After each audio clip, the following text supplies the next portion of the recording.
What's going on, guys? Tim here. I'm out at a hike at a spot that I used to scout for hunting. That used to be uh, just a hiking path, and now it's a big road has been built here, um, which is going to be good for hunting.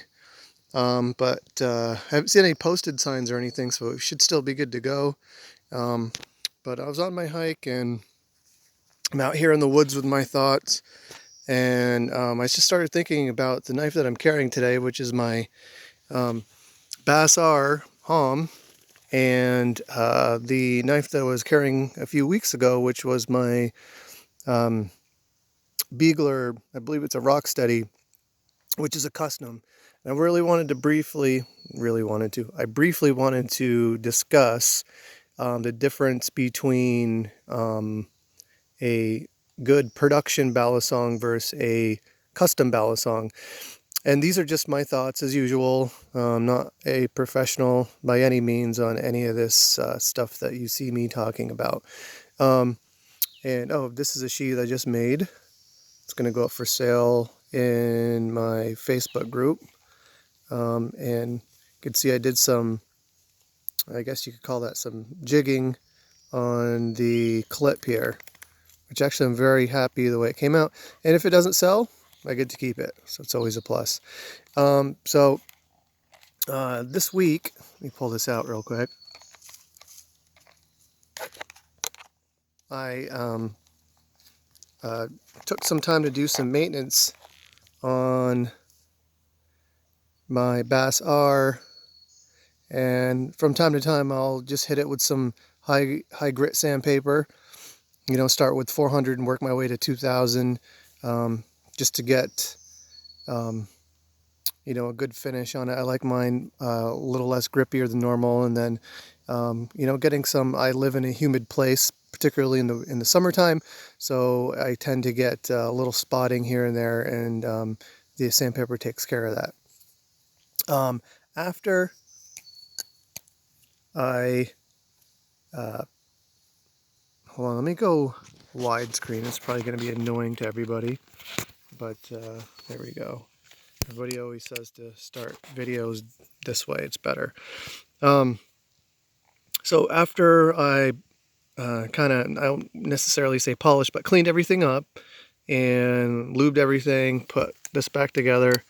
This thing flipped great before, but every time I do a little servicing on here, this thing is freaking awesome.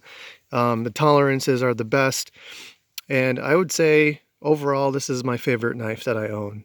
I have about 13 different ones, ranging from a original DB1 knife kit. That's a dog bite knife kit, to a 51. I have a 63 with scales. My 51 also has fly tie scales.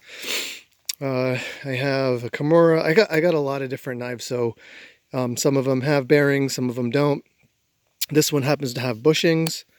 And this thing just, oh man, the tolerances and the flipping on it is just so nice. And the reason why I'm bringing this up is because I really enjoy my Beagler Rocksteady. It's a great knife, but I spent $650 and waited on the wait list for about a year to get that knife.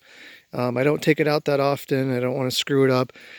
This one I ended up buying about 3 years ago through Blade HQ, and never ever had any problems with this while doing maintenance on it, cleaning. Always flips great. I just love this thing. My Beagler, on the other hand, I flipped it a couple times outside, dropped it, it got tipped right away. Not anything that's gonna, I doubt that I'll ever sell it, so it didn't bother me too much. But when I took it apart to do some maintenance on it, when I took the latch off and stuff, I could not get the tolerances right on the thing. It was a pain in the ass. Recently, when I went back to do some maintenance on it, is when I feel like I've gotten it back to where it needs to be. And that's after like almost like 2 years of owning it and tweaking with it. You know, I'm a dad, I have a job, and there's only so much time I can spend with my knives before it starts getting ridiculous. So, you know, I put it together, set it aside, put it together, set it aside. I ended up getting the tolerances right this time, but it was a pain in the ass.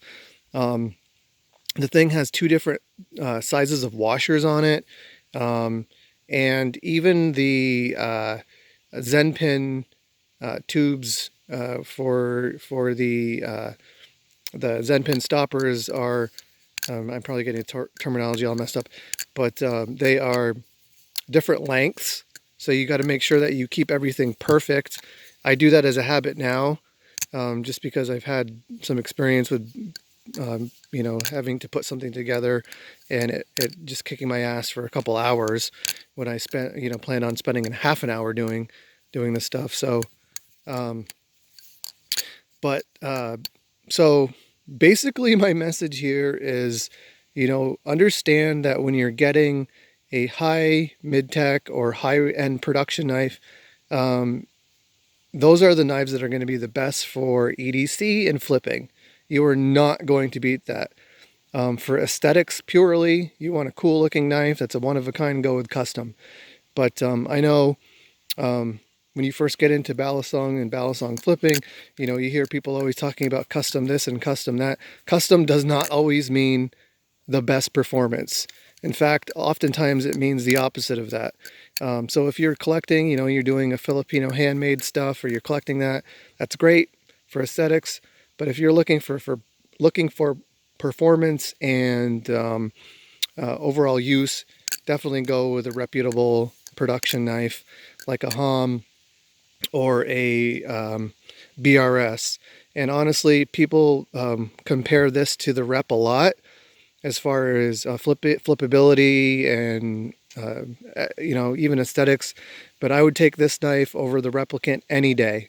A stock Bass R, for my money, looks wise and everything, is much better than the Replicant.